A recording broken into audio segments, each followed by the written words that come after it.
New videos every day.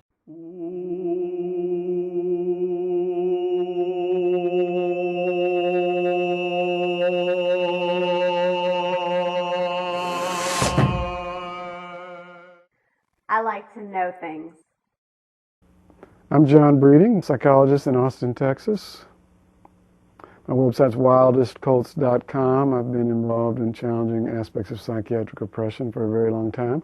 And today I want to give a little commentary on the Nazi doctors. There's many people who have written about the Nazi doctors, and so there's a lot of available material for you. One of the great books is called Psychetruth, The Men Behind Hitler, by Roeder and Kubilis and Burwell. This is a great one.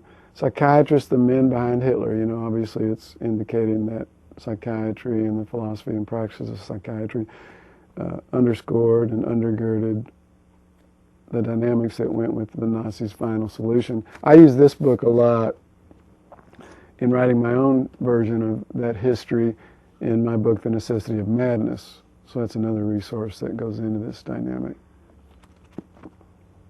However, the book is called The Nazi Doctors by Robert J. Lifton. Lifton's done a lot of great work. He's a doctor himself. And this is his classic, written in, I think it was published in 1982. And I'm just going to draw a little bit from this book to share a few ideas about this dynamic called the Nazi doctors and how that relates to psychiatric practice today. Okay? So let me start right by cutting to the chase, you know, which is, as everybody or most people have heard of anyway, one of the core aspects of medicine, particularly from the ethical point of view, is the Hippocratic Oath. You hear the short version of it, first do no harm. You know, you take this vow or this oath in becoming a medical doctor that says, you know, to do no harm, basically to try to be of help. If I can't help, certainly not to make things worse. The Nazi doctors we think of as perhaps the most dramatic example in history of a situation where the Hippocratic Oath was completely forsworn. So let's talk about that a little bit. You know, you think about the Nazi doctors and who comes to mind? Well, anybody who's kind of studied this a little bit or just paid attention in the public domain as far as language, you'll hear of Dr. Mengele, the emphasis Josef Mengele.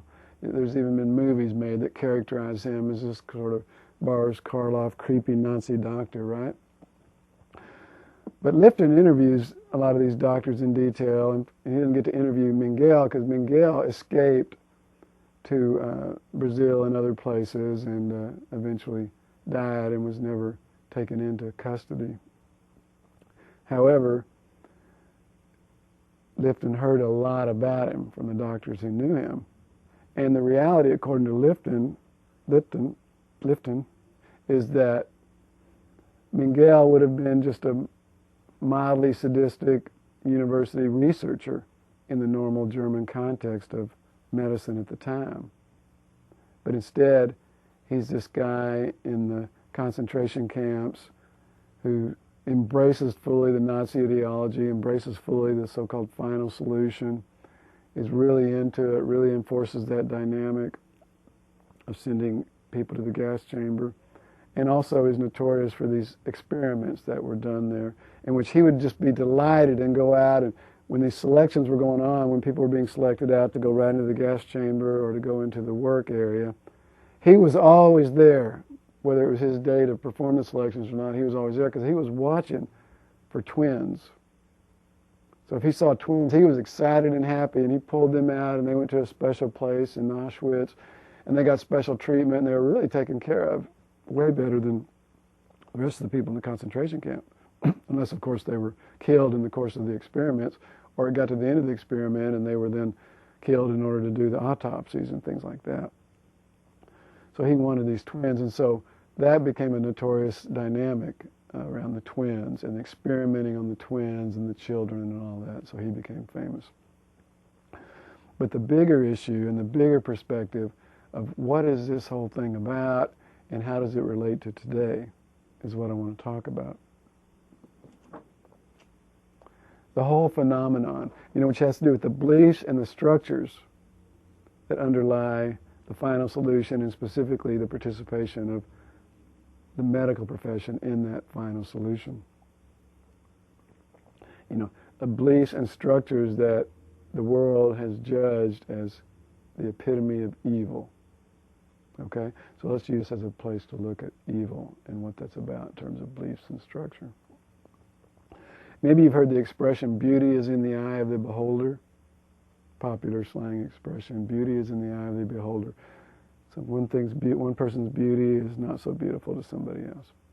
Peter Breggin, who's an American psychiatrist, who's one of the top challengers of biopsychiatry and coercive psychiatry in the United States, wrote Toxic Psychiatry, amongst other books. He said, yeah, beauty's in the eye of the beholder. Mental illness is in the eye of the controller. That's a nice play on words. You know, that the whole phenomenon of seeing mental illness is about giving somebody the right and power to exert controls over another individual who's designated as mentally ill. So it's the desire to control that person, whether it's a family member who wants to control their spouse or their child, or a school, or in this case the medical profession that is deemed as the authority that should exert controls on that individual. Mental illness is in the eye of the controller.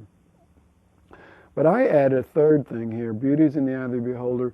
Mental illness is in the eye of the controller. Evil is in the eye of who? You know, the Nazi doctors didn't really think of themselves as evil.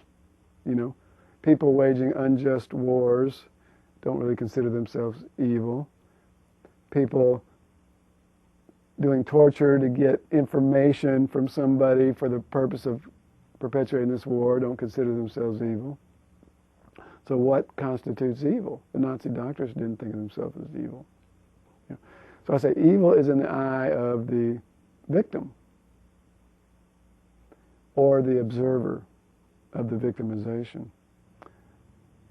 In order to move into that place, in order to make a judgment about evil or be able even to perceive something as evil, you have to have empathy for those who are victimized and not see them as, in the case of the final solution in Nazi Germany, as life unworthy of living and genetic defects that needed to be cleared out to purify the race. Or in the case of the oppression of those designated mentally ill in the world today and in the United States today, you have to see that person as biologically and genetically defective rather than a human being with whom you might have empathy. In psychiatry today, which is biological psychiatry specifically, right? One of the things that you hear today, if you talk to prominent biological psychiatrists and researchers at the National Institutes of Health and stuff like that, these are doctors, you know. You say, okay, so show me the evidence for the existence of this specific biologically based mental illness called schizophrenia or depression or ADHD. You know, show me the physical or chemical abnormality where you can make a test that denotes a disease. And there'll be some resistance to the answering, and then eventually there'll be an answer that says, well, we can't quite do that, but we're doing some exciting research and it's indicating this, and we're on the verge of a real breakthrough, and it's clear that this is what it's about. We're almost there with the science. I expect in the next few years we'll have that solid. You say, okay, that sounds pretty good. You got these exciting things. You got these CAT scans and PET scans and genetic marker research and blah, blah, blah, right? But if you know history, you can look back and see, oh, that's what they were saying 10 years ago. That's what they were saying 20 years ago. And that's what they were saying 50 years ago. And that's what they were saying 100 years ago. So you kind of step back and say, yeah, right.